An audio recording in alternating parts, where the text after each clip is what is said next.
L'intelligence artificielle est-elle le plus important défi géopolitique des années qui viennent? On en débat avec nos invités. On accueille Angela Nazer. Bonjour à vous. Vous êtes directrice de Women in Tech France. Sédic Abba, bonjour à vous. Bonjour. Chercheur associé et président du Centre international d'études et de réflexion sur le Sahel. Vous êtes aussi rédacteur en chef du site mondeafrique.com. Cathy Brem, bonjour à vous. Directrice de l'innovation à France Télévisions, rédactrice en chef de Métamédia. Et Christophe Gascard, bien sûr. Bonjour Christophe, pour m'accompagner sur l'international. On parle de tout cela dans 30 secondes. Écoutez d'abord Narendra Modi, qui souligne, le Premier ministre indien, qui souligne le besoin d'accès à l'intelligence artificielle pour les pays émergents.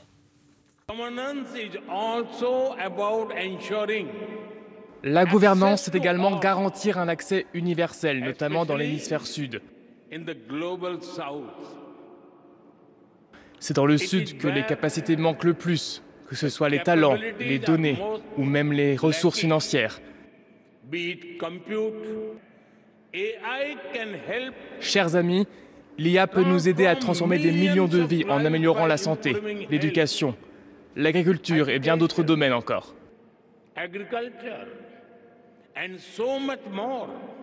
Voilà, on voit qu'il y a deux mondes pour l'instant, Sédic Abba peut-être, sur l'intelligence artificielle, deux mondes complètement différents. Oui, absolument, on peut le dire. Je pense que c'est d'ailleurs pour cette raison qu'un des points forts de ce sommet a été une approche inclusive, qu'il n'y ait pas d'angle mort dans le développement de l'intelligence artificielle et que toutes les parties du monde puissent aller peut-être à un rythme différent, mais qu'il n'y ait personne qui soit laissé au bord de la route. Quand on regarde certains pays, du continent africain particulièrement, ils n'ont peut-être pas la capacité d'avoir le même niveau de compétition que d'autres acteurs de l'intelligence artificielle. Et je pense que, comme a rappelé le Premier ministre indien, c'est plus qu'ailleurs dans le monde, c'est dans ces parties qu'on a besoin de cette intelligence artificielle pour réaliser des pas de géants, rattraper les défis du développement. Et cela, l'intelligence artificielle peut le permettre. Quand on prend, par exemple, pour être très précis, il y a 600 millions d'Africains qui n'ont pas accès à l'électricité. Il y a un sommet qui vient de se tenir à Dar es Salaam, en Tanzanie, qui a pour ambition de faire bénéficier à 300 millions d'Africains, de faire accéder 300 millions d'Africains à l'électricité d'ici 2030. Donc, quand on a des ambitions de cette dimension, c'est vrai que l'intelligence artificielle peut être un levier qu'on peut actionner, mais il faut remplir les conditions qu'il faut en termes d'infrastructure, en termes d'expertise. Mais quand on voit que les États-Unis ne signent pas, quand on voit que il y a peu, les Britanniques disent qu'ils n'ont pas signé, Angela Nazer, dans l'intérêt national, qu'est-ce que ça signifie? Est-ce que, par exemple, États-Unis, Britanniques se disent c'est nous d'abord et tant pis pour les autres? Alors, peut-être qu'ils se disent ça, mais c'est pour ça qu'en fait, aujourd'hui, les acteurs comme nous, les grandes ONG qui sont là pour promouvoir la tech et les femmes dans la tech, on travaille ensemble et on travaille en parallèle aussi avec les gouvernements. Nous, on a un grand projet qui a été annoncé lors du World Economic Forum à Davos, qui s'appelle le protocole d'Osaka, où en fait, notre but, c'est empower 50 millions de femmes d'ici 2030. Et le premier pays signataire, c'est l'Inde, qui vient de signer notre protocole. Très engagé, et qui accueillera d'ailleurs le prochain sommet. Et on a eu de la chance d'avoir le ministre de l'Industrie de la région de Tamil Nadu, qui est une région très importante en Inde, parce que c'est la région où il y a le plus d'usines, il y a le plus grand taux de diplômées femmes, et qui est la région la deuxième exportatrice en Inde, troisième, et qui contribue à 50% du PIB de l'Inde. Donc aujourd'hui, en fait, on essaie de promouvoir comme ça l'intelligence, l'accès à la tech, et puis et promouvoir une intelligence artificielle inclusive. Cathy Brem, c'est deux mondes aujourd'hui dans cette, alors je vais dire dans la tech en général, mais dans l'intelligence artificielle, c'est les États-Unis et la Chine, et puis après... On a en effet un petit peu deux mondes différents, puisque d'un côté, on a les États-Unis et on a ces sommets qui rassemblent peut-être un petit peu tout le reste du monde autour de lui pour une IA d'intérêt général, et qui n'est pas cette IA qui est prônée par les États-Unis, qui est basée sur beaucoup de données, beaucoup de calculs, où on a besoin de beaucoup d'argent pour pouvoir la mettre en place, qui est plus une donnée, une IA qui est basée sur des données protégées et qui est basée sur des technologies peut-être un peu plus frugales, mais qui sont aussi meilleures pour l'environnement. Il n'y a pas de risque, et tant pis d'ailleurs si ça permet d'innover moins vite. Ça ne permet pas forcément d'innover. Non, l'éthique n'empêche pas d'innover moins vite, en fait. Au contraire, parfois, de la contrainte naît un peu plus l'innovation.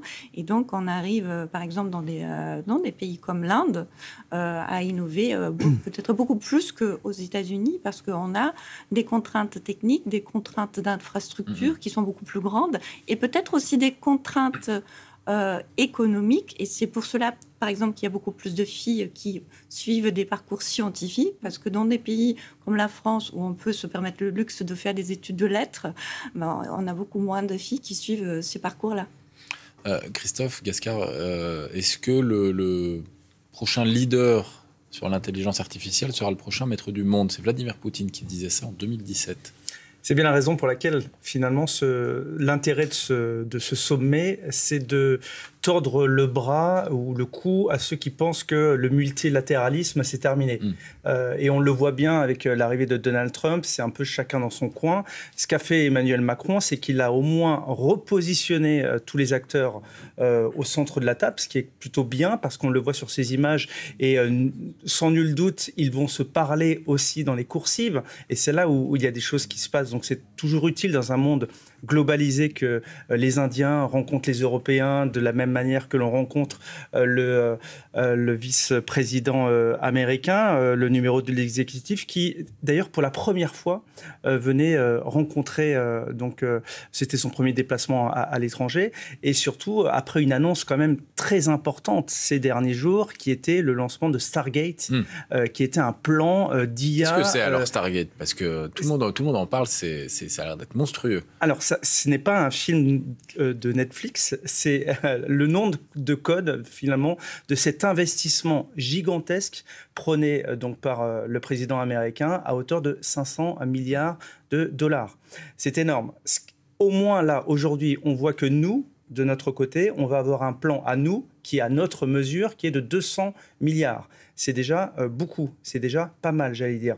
Et s'il y a quelque chose de moins bénéfique dans cette action et dans ce forum qui a eu lieu à Paris et qui continue d'ailleurs encore un petit peu cet après-midi avec les grands acteurs, c'est que finalement, on a appris qu'en France, on avait des talents.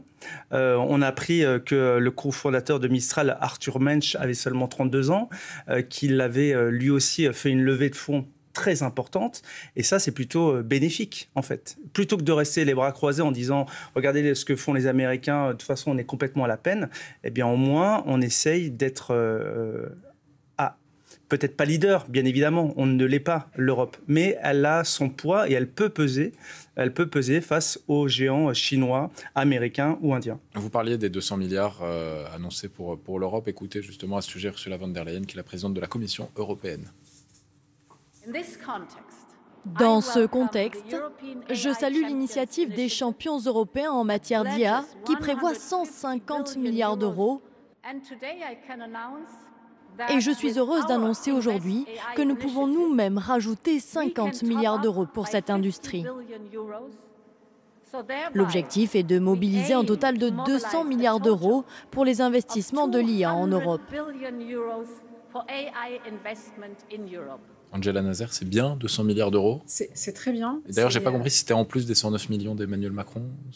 Alors, je pense que tout le monde se pose la question ce matin si c'est en plus, sachant que sur les 109, c'est 50 milliards qui viennent à peu près des Émirats arabes unis et 20 du Canada. Donc, merci aussi. Ce qui explique, c'est une collaboration internationale aussi, l'IA. Mais c'est très bien, les 200 milliards. Mais en fait, à côté, il faut faciliter l'accès à l'entrepreneuriat. Il faut faciliter l'accès à la formation. Aujourd'hui, nous sommes absolument pas bien classé au niveau des maths. On est avant-dernier de l'OCDE, mais c'est simple. Aujourd'hui, un prof en France a 9 heures de formation par an versus 100 heures à Singapour. Donc voilà, mais il faut, je veux dire, les talents, on a la chance d'avoir dans notre pays des très très très beaux talents qu'il faut mettre en avant. Et voilà. Et c'est pour ça quand on entend à quoi ça sert les maths quand on est au lycée, ça, par exemple. Voilà. Et puis surtout aujourd'hui, oui, tout le monde a peur de l'arrivée de l'intelligence artificielle en disant que ça va faire disparaître des métiers. Oui, effectivement, mais ça va faire émerger des nouveaux métiers. Aujourd'hui, les métiers qui existent aujourd'hui n'existaient pas il y a 20 ans. Et donc, en fait, il faut encourager les chefs d'entreprise à faire en sorte que leurs collaborateurs se forment aux dernières technologies, et pas forcément par le CPF, mais les encourager le plus possible. Je crois que Christophe a souligné un point important, c'est que ce sommet, en tous les cas, envoie un message au multilatéralisme. Il indique que le multilatéralisme n'est pas mort dans le contexte de l'installation de Trump à la Maison-Blanche.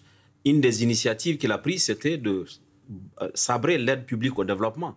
Le démantèlement de l'USAID qui est en cours était un message qui a été perçu, en tout cas au Sud global, comme un mauvais signal. Qu'il y ait un sommet comme ça, où on envoie un message au monde entier disant que nous allons progresser ensemble, me semble être un point positif.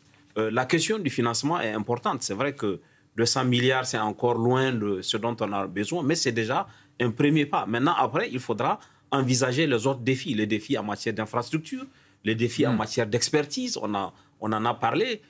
Dans beaucoup de pays encore, il manque encore des experts. Le niveau d'expertise n'est pas le bon. Mais le fait qu'on puisse avoir déjà une gouvernance globale mondiale de l'IA me semble être une avancée et ça donne un bon signal, notamment aux pays du Sud. Cathy Bram, c'est important d'avancer groupé sur cette question. Mais complètement, et je pense que finalement un effet positif de l'arrivée de Donald Trump, c'était justement que tout le monde autour se réunit pour contrer cette poussée depuis des États-Unis pour une IA très débridée, sans règles. La première chose qu'il a faite quand il est arrivé au pouvoir, c'est tout de suite d'abroger une loi qui imposait des tests de sécurité sur les grands modèles. Donc, c'est justement peut-être un effet positif au moins qui a poussé tout le monde à se réunir de l'autre côté autour d'une IA éthique. Vous avez raison et j'emboîte le pas pour dire que finalement c'est une différence de philosophie que l'on peut voir dans ce sommet entre la régulation, ceux qui prônent la régulation, ce qui est le cas des Français, en l'occurrence des Indiens ou d'autres pays, régulation et innovation, et puis quelque chose de totalement ouvert, débridé, et c'est d'ailleurs pour la raison pour laquelle J.D. Vance a parlé tout à l'heure de régulation excessive, parce qu'on le sait, eux, ils n'ont pas envie justement de régulation. Mais ce qu'il faut savoir aussi, c'est que derrière l'intelligence artificielle, il y a aussi beaucoup de soft power. Donc c'est aussi qu'est-ce que l'on va mettre dedans. Et on voit déjà, de toute façon, on l'a vu avec Elon Musk, on l'a vu avec Twitter et réseau X, la dérégulation, c'est une approche philosophique américaine, mais qui est de dire liberté de penser, vous pouvez dire tout ce que vous voulez sur la toile. Nous n'avons pas la même philosophie. Donc là aussi, de la même manière qu'on a eu le cas pour les réseaux sociaux, et on est en train de se poser la question pour l'intelligence artificielle, et d'une manière plus globale, ce que l'on vit aussi aujourd'hui par rapport à l'intelligence artificielle, c'est ce que nos parents ont vécu un petit peu avec l'arrivée de l'ordinateur. Moi, mes parents, ils ont réussi à s'y mettre, à peu près. Mais en gros, on n'a pas plus révolutionnaire que ça. Oui, mais vous allez voir que ça va être très révolutionnaire, l'IA. Très, très révolutionnaire. On ne se rend pas compte, mais ça va être énorme dans la recherche, dans beaucoup de choses, dans l'éducation. Donc finalement, on n'a pas trop le choix. Soit on emboîte le pas, et les Européens et la France, et c'est ce que veut Emmanuel Macron, va dans cette course-là, et je pense qu'ils ont raison. Soit on regarde finalement les autres pays, les États-Unis en tête, mais aussi les Indiens ou les Chinois, faire leur propre IA.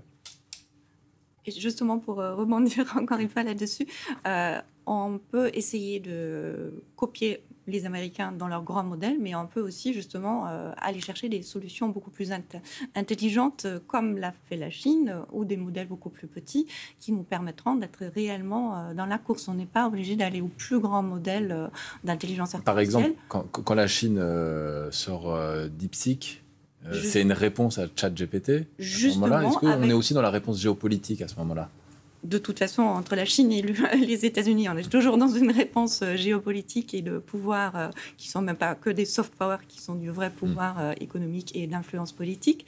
Mais on est surtout aussi dans des solutions plus intelligentes, avec moins de moyens, mais qui fonctionnent aussi bien. Donc ce n'est pas forcément l'exemple des États-Unis qu'il faut suivre. Il ne faut pas qu'on se dise qu'il faut faire le ChatGPT européen. On peut justement s'inspirer des solutions plus innovantes et donc plus frugales, qui font que l'on puisse être un champion à la même hauteur que les États-Unis, mais avec nos valeurs.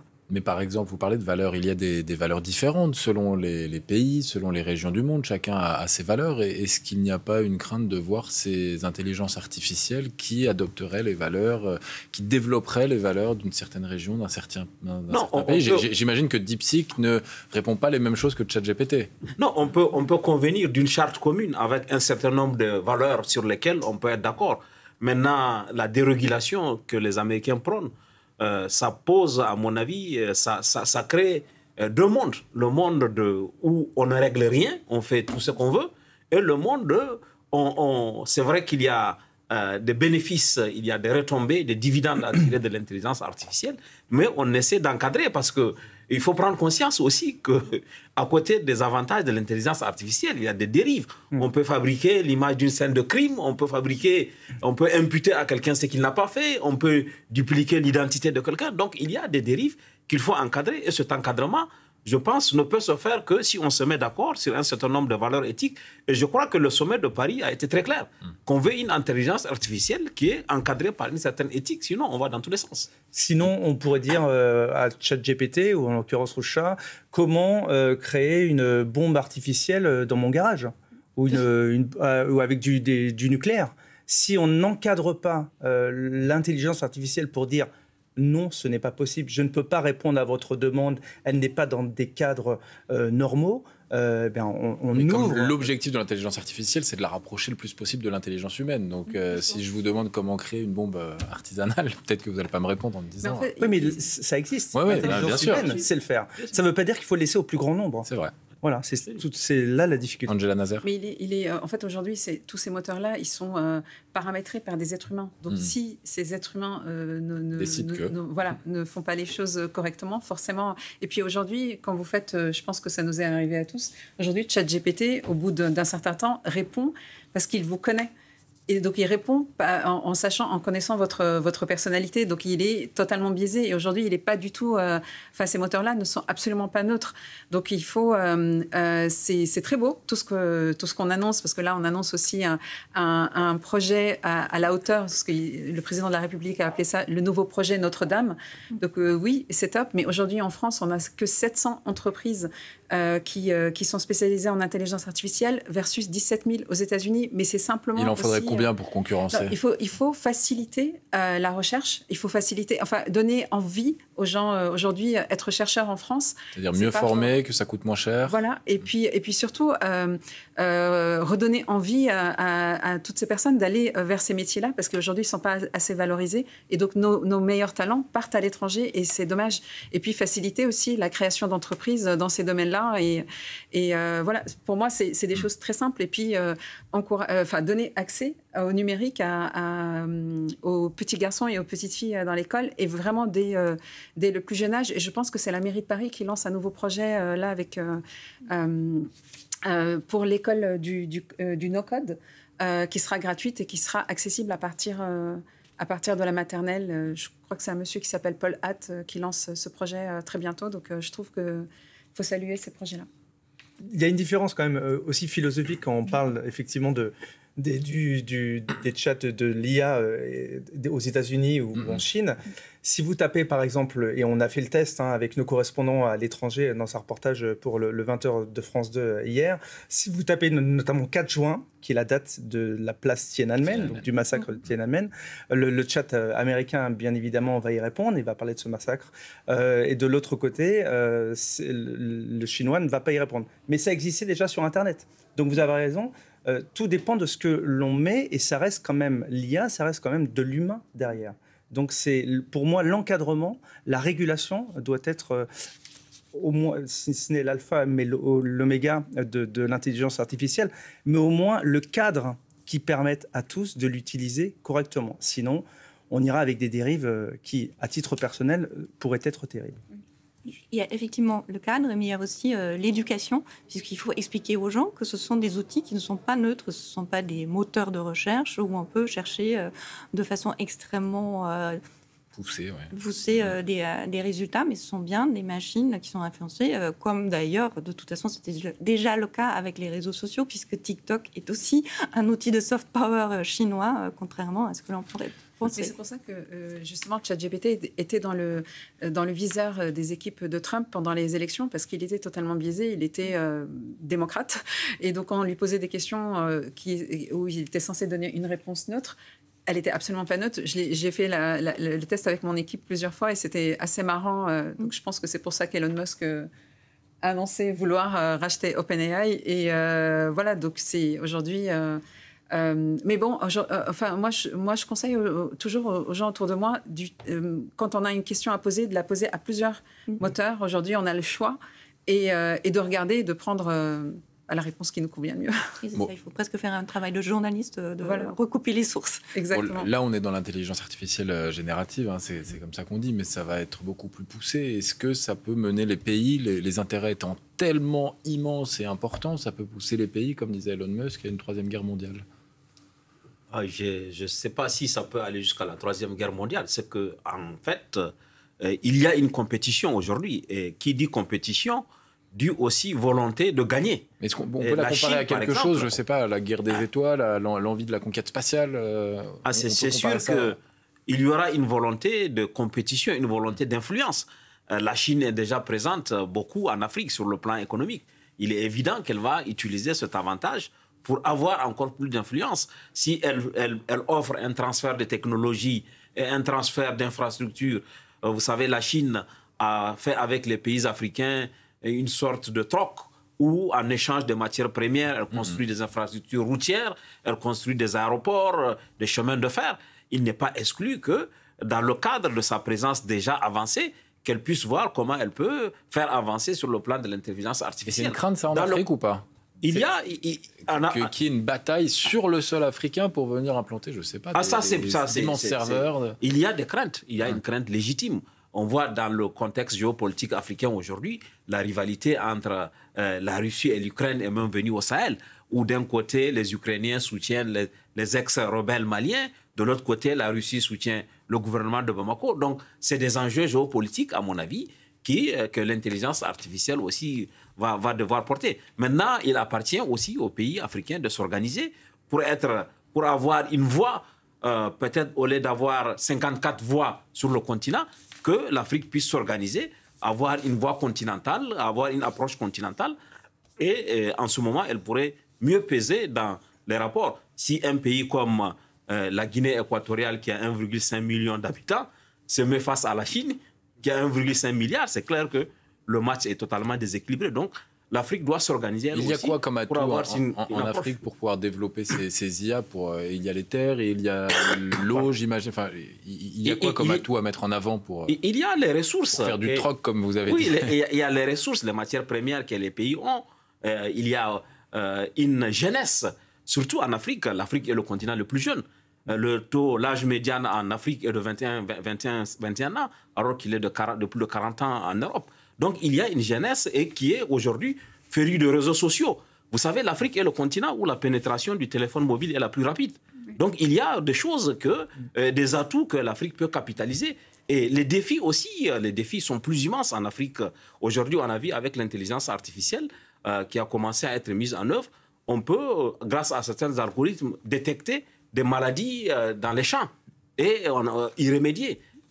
Par exemple, très concrètement, du fait de l'enclavement de certaines zones qui ne sont pas accessibles. On avait déjà commencé la télémédecine qui permet à un médecin de Bamako de consulter quelqu'un qui est à Kidal. Avec l'intelligence artificielle, les choses vont pouvoir se développer. Donc, il y a beaucoup de choses sur lesquelles l'intelligence artificielle peut apporter une réelle valeur ajoutée et permettre en Afrique de faire des bons. Mais il faut pouvoir mobiliser des ressources financières, de l'expertise. Moi, je pense que l'Afrique réussirait mieux si elle se mettait ensemble au lieu d'aller en ordre dispersé. Mais par exemple, en parlant d'intelligence artificielle, il y a déjà plus de 15 ans où en fait le continent africain avait énormément d'avance sur nous en Europe sur par exemple les banques digitales. L'accès là-bas à un distributeur est très compliqué. Du coup, tout le monde avait un compte à N26, Revolut, etc. ou même des banques qui n'existent pas en Europe. Et donc, ils avaient énormément d'avance sur nous. Nous, on n'avait pas de notification quand on payait avec notre carte bancaire. Et donc, ils ont compris très, très vite qu'il fallait prendre ce chemin de la tech et du digital. Et je trouve que ce sommet tombe vraiment à pic. Aujourd'hui, on fête la 10e journée internationale des femmes et des jeunes filles dans la tech. Et je trouve que c'est le hasard. Je pense que ces dates-là sont... Mais il est temps vraiment aujourd'hui à l'UNESCO, il y a énormément de pays africains qui sont là parce que sur beaucoup de thèmes tech, ils sont en avance aujourd'hui sur nous en Europe. En ce moment même, il y a une conférence à l'UNESCO à ces thèmes-là. Voilà, oui. Parce que notre fondatrice est là-bas. Et c'est d'ailleurs la raison pour laquelle les pays signataires de cette charte aujourd'hui appellent surtout à une intelligence artificielle ouverte, mais inclusive et éthique.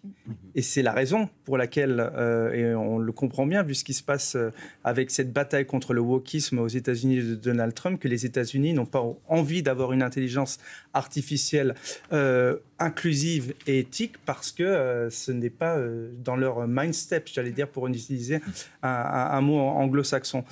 C'est aussi la raison pour laquelle l'intelligence artificielle, plus que jamais, est bien évidemment une arme géopolitique. Parce que derrière tout cela, chaque pays va pouvoir y mettre un vecteur d'influence sur sa vision géostratégique du monde, sur sa volonté d'être multilatéraliste ou au contraire totalement fermé sur lui-même. Donc c'est assez intéressant ce qu'on est en train de vivre parce que je pense que ça va définir quand même ce que l'on va vivre demain. Et est-ce que quand on a tous les éléments dont on parle sur ces pays émergents, et on entendait Narendra Modi tout à l'heure, est-ce que c'est intelligent de la part de la France de s'associer à l'Inde quand on sait qu'il va falloir être fort et qu'il ne faudra dépendre de personne peut-être dans l'avenir pour maîtriser cette technologie? Oui, pour moi, c'est intelligent parce que, c'est 1,4 milliard d'êtres humains quand même. Ce n'est pas rien. Comme la Chine. Donc, encore une fois, soit on fait comme Donald Trump, c'est-à-dire qu'on se replie sur nous-mêmes, ou alors on s'ouvre aux autres. C'est clairement le choix fait par la France et Emmanuel Macron. Deuxième chose, c'est qu'ils vont eux aussi accueillir ce prochain sommet. Donc, on en reparlera. Et on le voit bien, le Premier ministre indien a les capacités humaines. 1,4 milliard d'êtres humains, ça veut dire aussi 1,4 milliard de talents potentiels qui peut réussir à générer une intelligence artificielle. Qui ont une politique un peu différente, qui sont partants pour que leurs talents s'exportent. Oui, aussi, et on en aura besoin. D'ailleurs, beaucoup aux États-Unis, parce que la plupart des PDG des grands groupes là-bas sont des Indiens. Exactement, et à l'inverse aussi, on a besoin, on n'en a pas encore parlé, mais d'énergie. Et on va vraiment avoir besoin d'énergie, et c'est pas forcément bon pour la planète. Néanmoins, la France a un atout, c'est qu'elle a justement une énergie décarbonée. Et c'est aussi ce que je vous disais tout à l'heure, on parle dans les coursives, c'est qu'aussi on peut dire aux Indiens, alors oui, on a des EPR et on peut vous fournir aussi de l'électricité décarbonée. Donc vous voyez, il y a quand même des enjeux qui dépassent la pure question de que va nous dire ChatGPT en lui posant une question. C'est intelligent, Angela Nazer, de s'associer à l'Inde. Ah oui, mais aujourd'hui, on n'a pas le choix. Ça fait depuis plus de 20 ans aujourd'hui, tous les grands groupes français, leur service IT est déjà délocalisé en Inde. Moi, pour avoir travaillé dans des grands groupes financiers, toutes mes équipes de développement et IT étaient en Inde. Donc aujourd'hui, on est obligé. Je pense que le choix était ou la Chine ou l'Inde. On a pris... Non, vous avez absolument raison.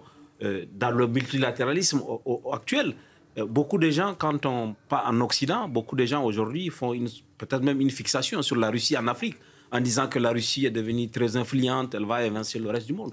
Mais la présence russe, pour moi, est une présence à court terme, parce qu'il y a un contexte sécuritaire en Afrique qui fait que la Russie peut facilement vendre des MiG, peut facilement vendre des drones, mais sur la durée, ce qui va être durable, c'est des enjeux comme l'intelligence artificielle, c'est des questions de développement.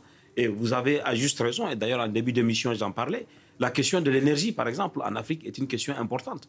Si avec 50 milliards ont été promis dernièrement au sommet qui a eu lieu, le sommet de l'énergie en Afrique qui a eu lieu à Dar es Salaam, le 28 et 29 janvier, c'est parce que la question de l'énergie est une question centrale. Elle détermine le reste, que ce soit le développement de l'intelligence artificielle ou les autres questions de développement, c'est important. Et je pense qu'avec des nouvelles technologies, on n'a pas besoin de construire des centrales à charbon qui vont être ruineuses pour la planète. Il y a beaucoup aujourd'hui de raccordements qu'on peut faire avec hors réseau. Il y a beaucoup de technologies et avec cette intelligence artificielle, on peut faire un bond pour passer rapidement à rattraper le monde. Cathy Brem. Juste 2 éléments à ajouter. L'Inde, elle a effectivement... C'est un exemple à suivre en termes de formation, puisqu'en fait, en Inde, les mathématiques sont extrêmement importantes dès le plus jeune âge, contrairement à la France, où un coup, on se dit c'est important les maths, et 2 ans après, on les enlève et on les remet. Là, il y a vraiment une vision à long terme, et donc, ils ont beaucoup de talents, y compris beaucoup de filles, qui sont formées aux sciences et aux maths. Il y a une deuxième chose, c'est un pays qui a 22 langues officielles. Et donc... pour 22 langues officielles, effectivement, l'intelligence artificielle, c'est quelque chose de très, très, très intéressant et qui a 1,4 milliard de population avec des données et donc avec des IA qu'on peut entraîner. On parlait de la Russie. On sait si la Russie compte sur la place mondiale autour de l'intelligence artificielle? Alors, moi, je suis persuadée qu'ils ont aussi leurs propres programmes qu'ils sont en train de développer et qui vont très probablement annoncer quelque chose parce que c'est tellement une grande puissance qu'il n'est pas possible qu'ils n'aient pas pensé à ça. Et je ne serais pas surprise qu'ils nous annoncent aussi un nouveau moteur d'ici peu de temps. On ne peut pas imaginer les États-Unis et la Chine sans la Russie dans cette compétition mondiale. Non, c'est aujourd'hui...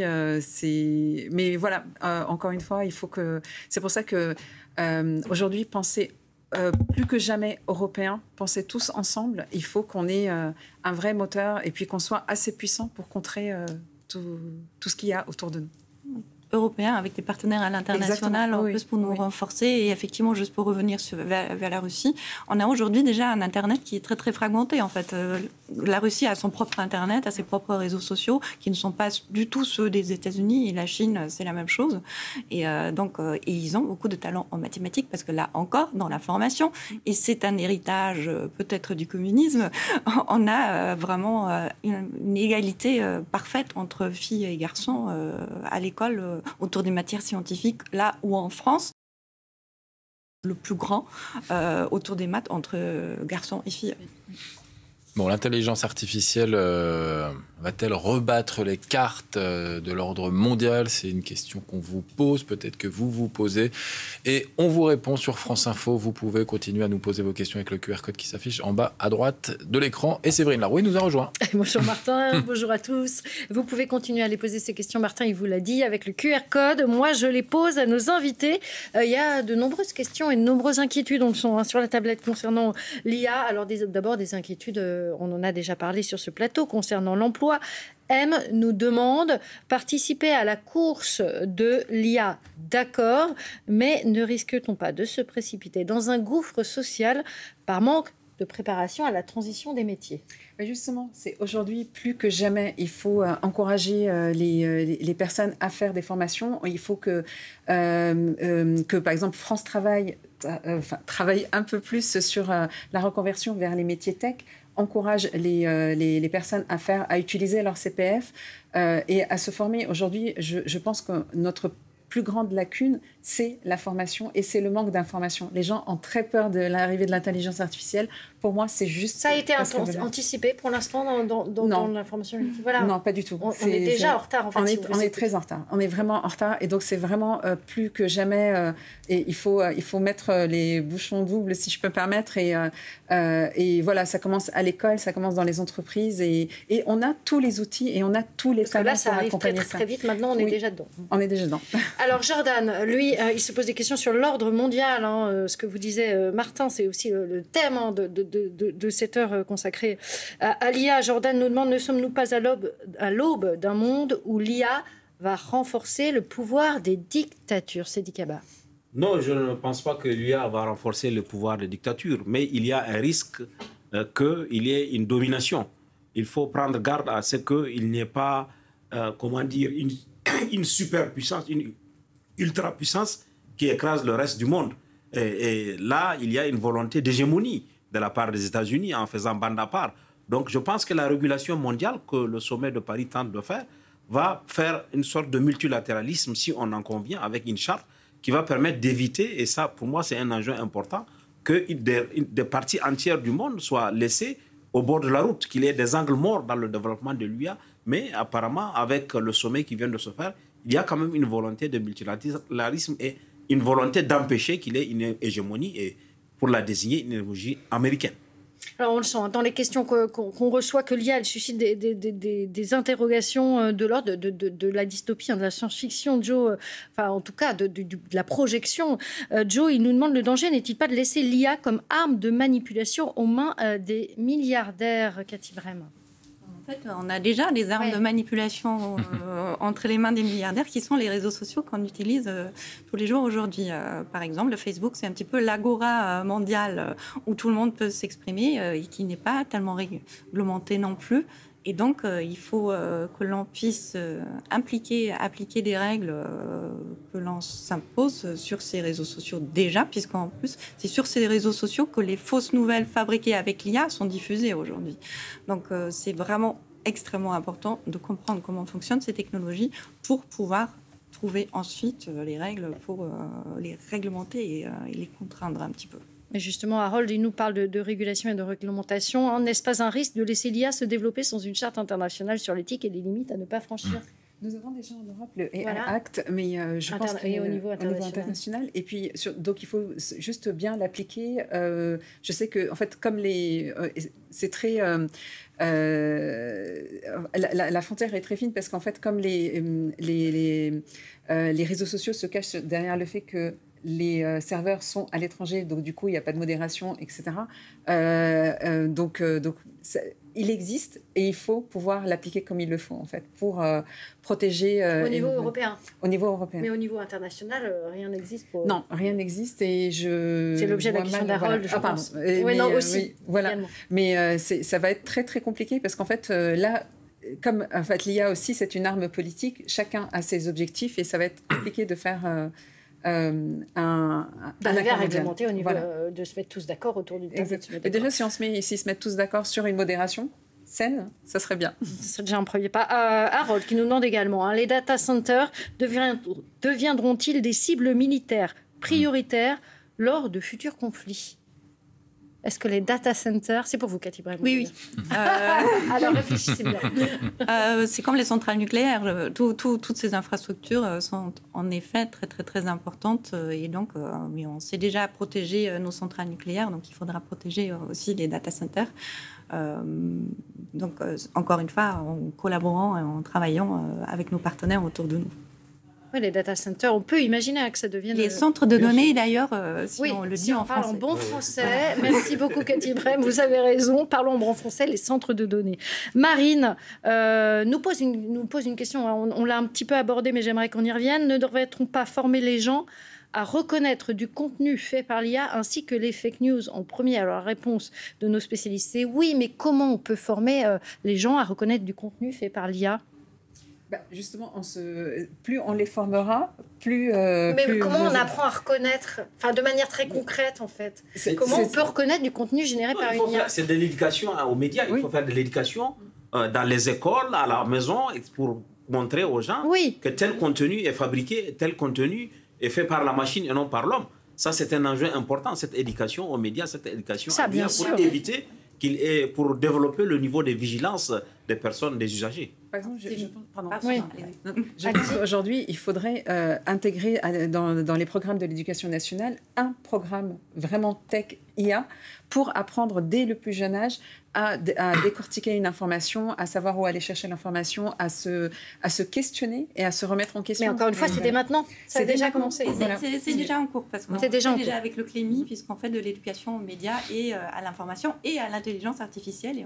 Mais la question qui sous-tend cette question-là de Harold, c'est aussi, en fait, pas de Harold, mais c'est cette question, c'est de Marine, c'est est-ce que qu'on s'est déjà laissé tromper. Est-ce que vous vous y laissez tromper, vous, Cathy Brem, vous qui êtes spécialiste de la question, par des informations générées par l'IA? Mais effectivement, parce qu'aujourd'hui, la technologie est tellement avancée Comment que s'y reconnaître? le fait, la preuve par l'image n'existe plus. Donc, puisqu'aujourd'hui, une image peut être fausse et on ne peut pas du tout le reconnaître. Mais c'est un travail pas que du citoyen, c'est aussi un travail pour les journalistes, puisqu'en fait, on a nos équipes de fact-checkers qui sont là pour détecter des fake news. Et en fait, on travaille tous ensemble pour se retrouver dans ce nouveau monde qui est un petit peu la post-vérité et peut-être même la post-réalité. Mais donc, une fois de plus, c'est important de former des citoyens avec un esprit critique qui sont capables de recouper des sources, d'aller à la source d'une information, de ne pas se contenter d'une information qu'ils trouvent sur TikTok et donc justement d'apprendre à aller voir ailleurs. Oui, il faut absolument développer la vigilance. Tout ce qui est publié sur les réseaux sociaux n'est pas forcément vrai.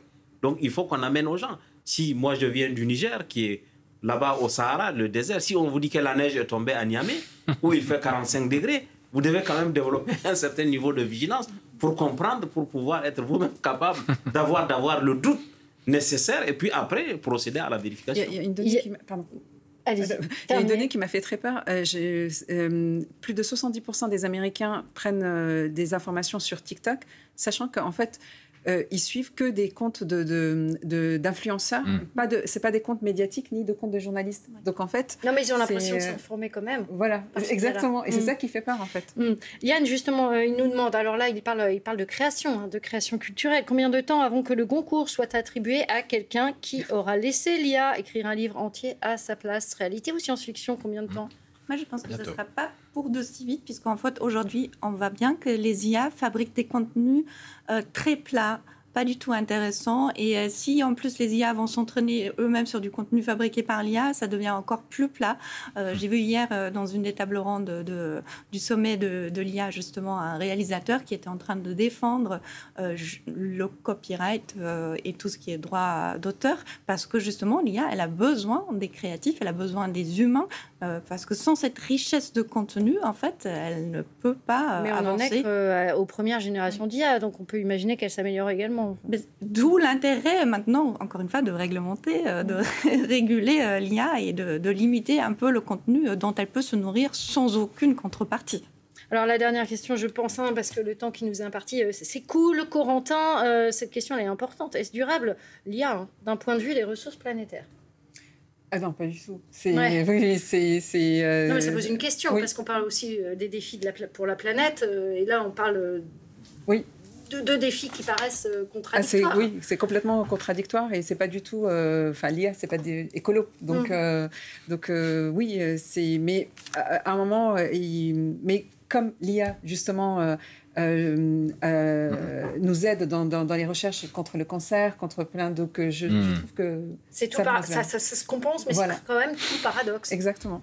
Eh bien, merci. Merci à tous les quatre, Séverine Larouille, et merci à nos trois invités, donc Cathy Brem, Sédic Abba, Angela Nazer. Merci à tous les quatre d'avoir décrypté cette intelligence artificielle à l'échelle mondiale. Vous restez avec nous, on continue de développer l'actualité sur France Info.